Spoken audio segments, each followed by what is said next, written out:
secretary.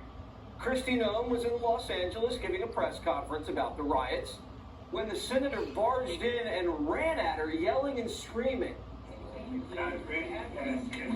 Sir, hands up, hands up. I'm Senator Alex Padilla. I have questions for the secretary because the fact of the matter is a half a dozen violent criminals that you're rotating on your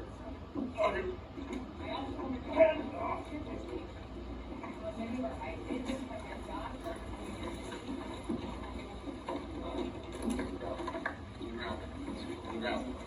Hands behind your back.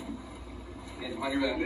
He's in my hands. Go ahead. Hands behind my back. One hand. Lay flat. Lay flat. Other hand, sir. Other hand.